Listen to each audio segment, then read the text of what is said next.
Welcome to social school. मैं हूं आपकी अनुष्या दीदी एंड कैसे हैं मेरे सारे स्टूडेंट्स। आई होप आप सब ठीक हो एंड आई ऑल्सो होप कि आप लोग सुपर रेडी हो आज के इस सेशन के लिए। तो आज का ये सेशन, एक तो ये सेशन बहुत इंपॉर्टेंट है और ये सेशन क्लास 11th के लिए भी है और क्लास 12th के लिए भी है। इन शॉर्ट, अगर आप ह्यूमैनिटीज के स्टूडेंट हो तो ये सेशन आपके लिए है। एंड अगर आप क्यूरियस हो कि पूरे साल तैयारी किस तरीके से करनी चाहिए कि आप क्लास में टॉप कर पाओ ताकि आप फुल मार्क्स ला पाओ पॉलिटिकल साइंस में, तो आज मैं आपको बताने वाली हूं कि 11th एंड 12th में क्या अप्रोच होनी चाहिए आपकी। अगर 11th एंड 12th के बाद भी आपके कुछ एम्बिशंस हैं कि यूपीएससी क्लियर करना है या सीयूईटी क्लियर करना है, तो भी ये सेशन आपके लिए बहुत ज्यादा यूजफुल रहेगा। इन जनरल आपको आइडिया लगेगा कि 11th एंड 12th में आपका एटीट्यूड और राइट अप्रोच क्या होगा ताकि आप बहुत इजीली इन एग्जाम्स में मचा पाओ।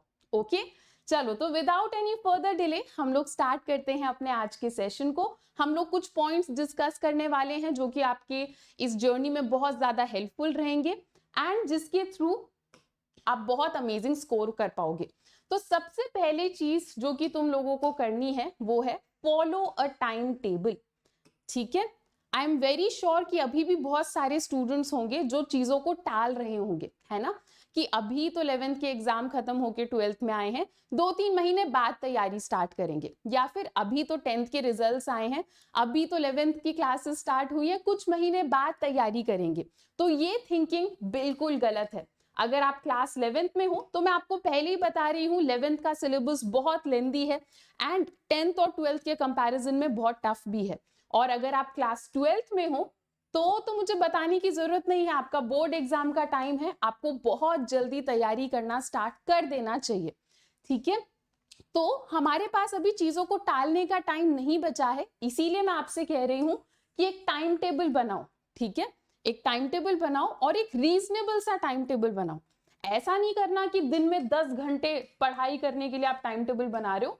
आप अपने अकॉर्डिंगली, अपने कैपेबिलिटीज के अकॉर्डिंगली आप एक रीजनेबल सा टाइम टेबल बनाओ।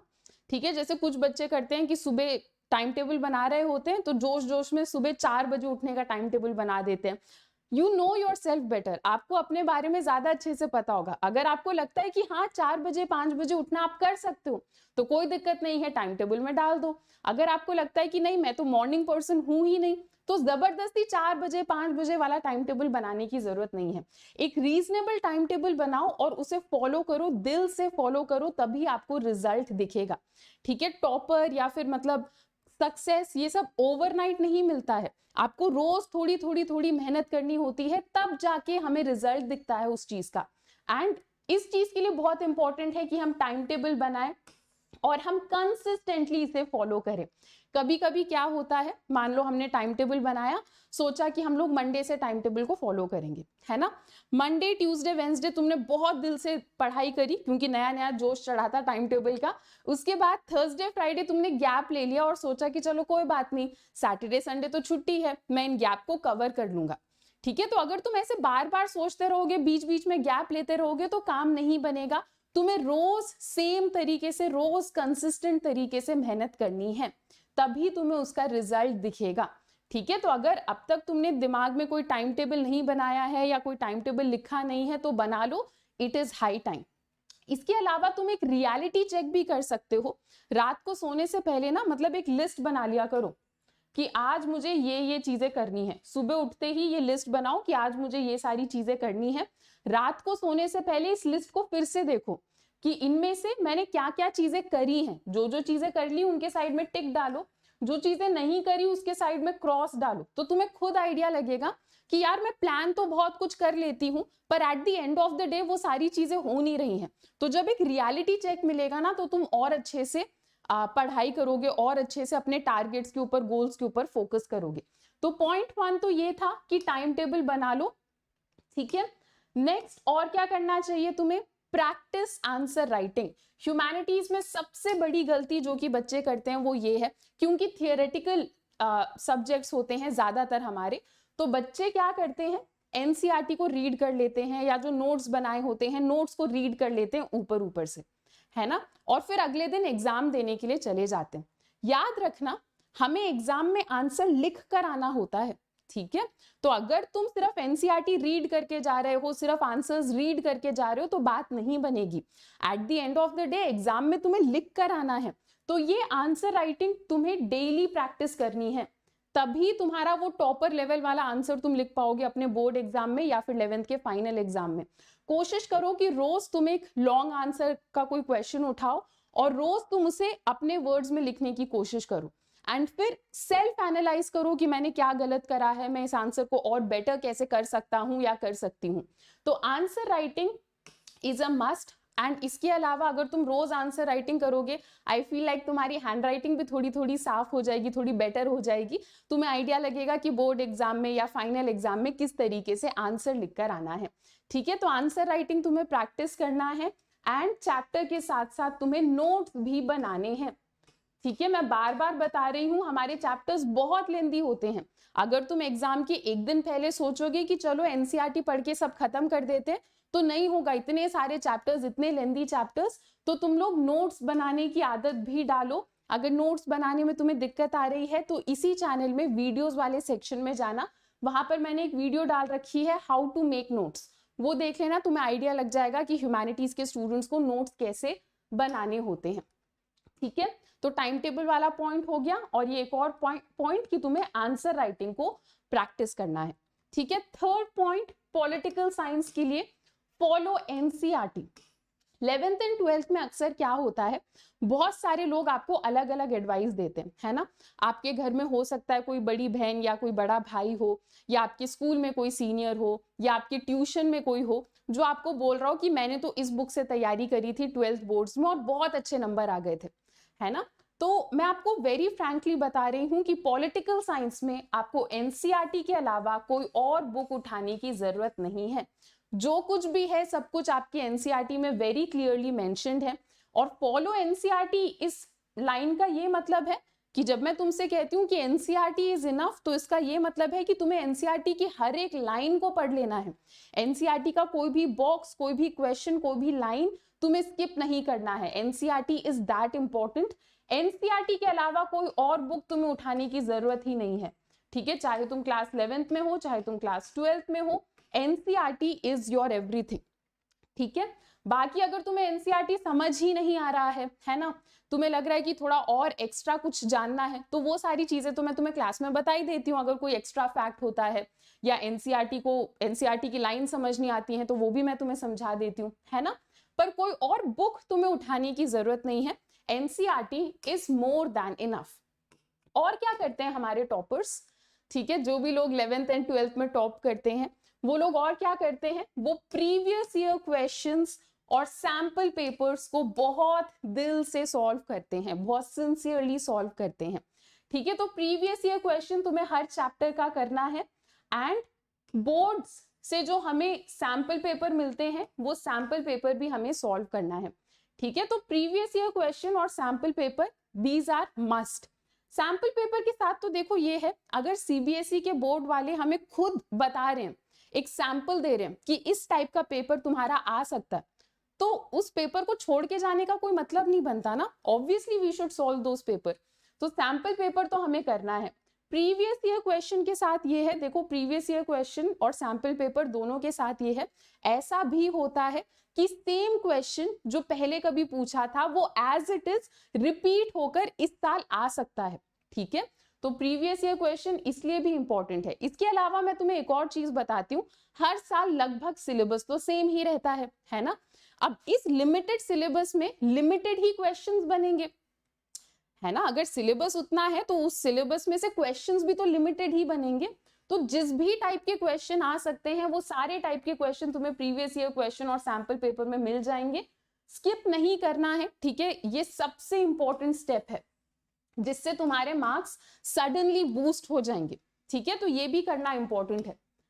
नेक्स्ट आगे बढ़ते हैं, और क्या करना है तुम्हें, टेस्ट योरसेल्फ। टेस्ट योरसेल्फ का क्या मतलब है, 11th में 12th में जब हम लोग तैयारी कर रहे होते हैं अपने कमरे में बैठकर अपने स्टडी टेबल के सामने, तो हमें सब कुछ बढ़िया ही लगता है ना। जब अकेले हम लोग अपने कमरे में तैयारी कर रहे होते हैं तो हमें लगता है हाँ ये भी याद हो गया, वो भी रिवाइज हो गया, सब बढ़िया है, कल एग्जाम में मचाएंगे। पर फिर जब हम लोग एग्जाम में जाते हैं तो कुछ याद नहीं आता है। तो इसका एक क्लियर सॉल्यूशन ये है कि you should test yourself. Exam में, बोर्ड एग्जाम में या 11th के फाइनल एग्जाम में डायरेक्टली बैठने से पहले तुम लोग मॉक पेपर्स लगाओ, सैंपल पेपर सॉल्व करो, ठीक है। खुद बैठकर अपने आप को टेस्ट करो कि मैं एग्जामिनेशन टाइम में मैं क्वेश्चन सॉल्व भी कर पाऊंगा या नहीं, मैं क्वेश्चन लिख भी पाऊंगा या नहीं, ठीक है। तो you should constantly test your self.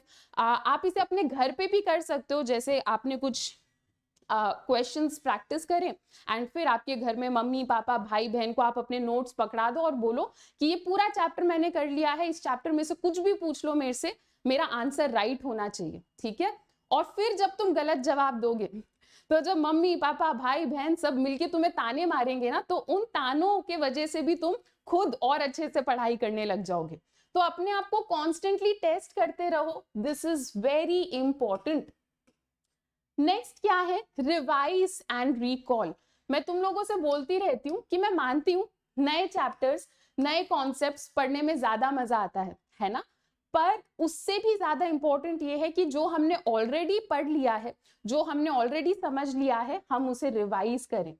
अक्सर बच्चे ये डाउट लेकर आते हैं कि दीदी मुझे ऐसा लगता है कि मैं पढ़ाई तो बहुत कर रही हूँ, ठीक है, पर मैं 1-2 दिन के बाद भूल जाती हूँ, तो इसका क्या सॉल्यूशन है।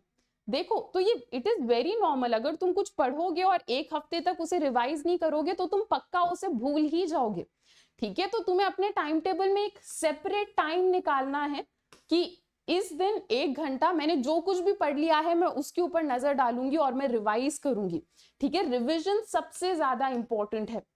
Next, recall. रिकॉल का क्या मतलब होता है, आप लोगों के अंदर ना एक ऑब्सेशन भी होना चाहिए, ठीक है। ऑब्सेशन मतलब नेगेटिव तरीके में नहीं, ठीक है, एक पॉजिटिव तरीके में। हमेशा ये सोचते रहो कि यार मार्क्स लाने हैं, कुछ करना है, सक्सेसफुल बनना है, एग्जाम क्लियर करना है, ठीक है। तो जब तुम खाली भी बैठे हो ना, तुम उस टाइम को यूटिलाइज कर सकते हो।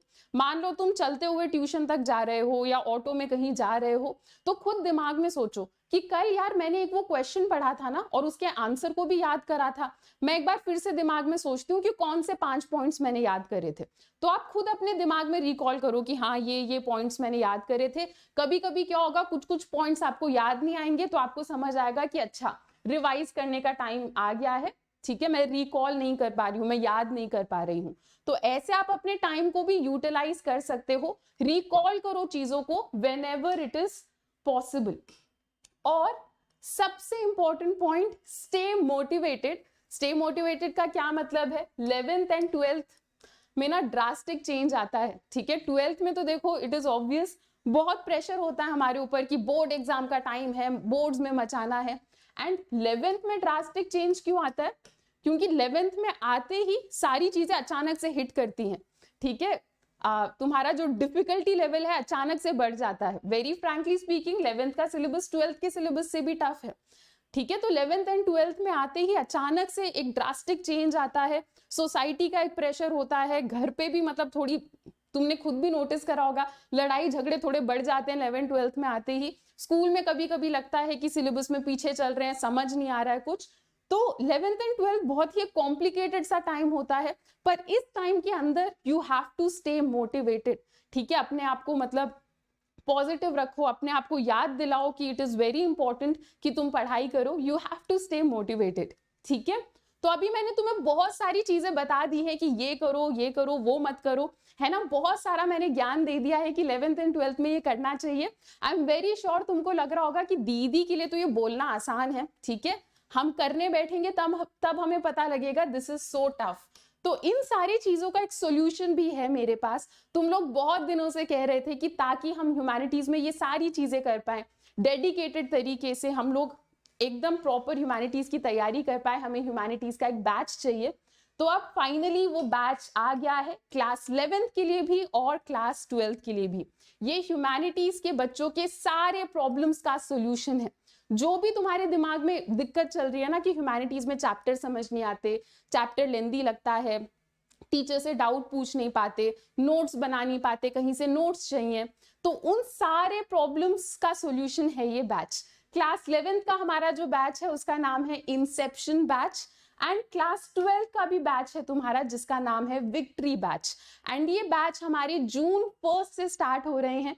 तो ज्वाइन करने के लिए तुम्हारे पास बहुत कम टाइम बचा है, जल्दी जल्दी इन कोर्सेज को ज्वाइन करो। कोर्स को ज्वाइन करते टाइम कोड यूज करना अनुष्या, ANUSHYA, ताकि तुम लोगों को मैक्सिमम डिस्काउंट्स मिले। अभी फिलहाल हमारे अनअकैडमी में इन कोर्सेज पर 20% तक का ऑफ चल रहा है, विच मीन्स कि तुम लोग 10,000 तक अपने पैसों को बचा सकते हो इन डिस्काउंट्स के साथ। तो ताकि ये डिस्काउंट तुम यूज कर पाओ, तुम्हें कोड की जरूरत पड़ेगी, और वो कोड है तुम्हारा अनुष्या, ANUSHYA। बाकी तुम्हें इन सारे कोर्सेज का जो लिंक है इस वीडियो के डिस्क्रिप्शन में मिल जाएगा। क्लास 11th का कोर्स भी, क्लास 12th का कोर्स भी, तुम लोग थोड़ा एक्सप्लोर करो, इन कोर्सेज को देखो। एंड लाइक आई सेड, अगर तुम इस कोर्स को ज्वाइन कर लेते हो, फिर पूरे साल तुम्हें ह्यूमैनिटीज की कोई टेंशन लेने की जरूरत नहीं है। अपने सारे टेंशन तुम मेरे ऊपर डाल दो, फिर मैं संभाल लूंगी तुम्हारा 11th एंड 12th। ठीक है, चलो। तो मैं तुम्हें बेसिकली एक टाइम टेबल बता देती हूँ कि हम लोग इंसेप्शन और विक्ट्री बैच में किस तरीके से पढ़ाई करने वाले हैं। ओके, तो हम लोग डिटेल्ड लेक्चर्स लेंगे, एनसीईआरटी की एक एक लाइन, एक एक बॉक्स, एक एक क्वेश्चंस को कवर करेंगे हम लोग, और previous year question, sample paper, extra questions, इन सारी चीजों को हम लोग कवर करते हुए चलेंगे। साथ ही साथ स्ट्रैटेजी सेशंस भी होंगे, जिसमें मैं तुम्हें स्पेशल स्ट्रैटेजी बताऊंगी, जिसके थ्रू तुम लोग बोर्ड एग्जाम में या अपने फाइनल एग्जाम में मचा सकते हो। सेपरेट सेशंस होंगे जिसमें सिर्फ तुम्हारे डाउट सॉल्विंग होगा। ठीक है, तुम्हें अक्सर ये दिक्कत रहती है कि हमारे डाउट सॉल्व नहीं हो पाते हैं क्लास के बीच में, तो मैंने अलग से सेशंस लगा रखे हैं जिसमें सिर्फ तुम्हारे डाउट्स को हम लोग सॉल्व करेंगे। सारी क्लासेस लाइव होगी, तो एकदम पर्सनलाइज्ड अटेंशन भी मिलेगा तुम लोगों को हमारे टीचर्स से। इस बैच में पॉलिटिकल साइंस तो है ही, इसके अलावा इकोनॉमिक्स भी है, हिस्ट्री भी है और ज्योग्राफी भी है। ठीक है, पॉलिटिकल साइंस आप लोग मेरे साथ पढ़ोगे, इकोनॉमिक्स आपको हमारी साक्षी मैम पढ़ाएंगी, और हिस्ट्री आप लोग इंद्र विक्रम सर के साथ पढ़ोगे।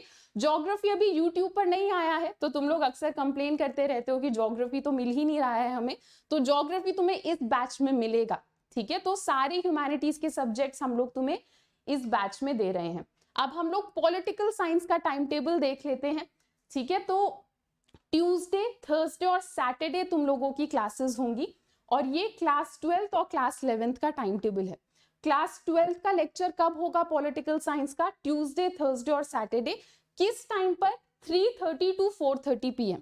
ठीक है, ट्यूसडे, थर्सडे और Saturday 3:30 to 4:30 PM class 12th की क्लासेस होंगी। और जो मेरे क्लास 11th के बच्चे हैं, तुम्हारी क्लासेस कब होंगी? 4:45 to 5:45। ठीक है, सेम दिन ट्यूसडे, थर्सडे और सैटरडे 4:45 to 5:45 PM तुम लोगों की क्लासेस हुआ करेंगी। तो 1 जून से ये बैच स्टार्ट हो रहा है। 1 जून को तुम्हारा ओरिएंटेशन होगा, एक इंट्रोडक्शन होगा कि हम लोग पूरे साल किस तरीके से तैयारी करने वाले हैं, and I am very excited about that course and I can not wait to teach you all there. ठीक है, चलो, सो आई होप तुम लोगों को थोड़ी क्लैरिटी मिली अब कि ह्यूमैनिटीज में हमें पूरे साल तैयारी कैसे करनी है। आई फील लाइक ह्यूमैनिटीज के स्टूडेंट्स को ऐसा भी लगता है कि बाकी सबको कोर्सेज मिल रहे हैं, साइंस कॉमर्स के लिए बहुत कुछ हो रहा है, हमारे लिए टीचर्स नहीं है। तो अब तुम्हारी ये प्रॉब्लम भी हम लोगों ने सॉल्व कर दी है। तो अगर तुम्हें लगा कि आज का सेशन तुम्हारे लिए हेल्पफुल था, तो इस वीडियो को लाइक करो और अपने सारे ह्यूमैनिटीज के क्लासमेट्स के साथ शेयर करो, उनको बताओ कि यहाँ पर ह्यूमैनिटीज की भी तैयारी होती है। चलो स्टूडेंट्स, तो दैट्स इट फॉर टुडे। अभी के लिए इतना ही, अब हम लोग मिलते हैं अपने नेक्स्ट लेक्चर में। Till then, bye bye, take care and thank you.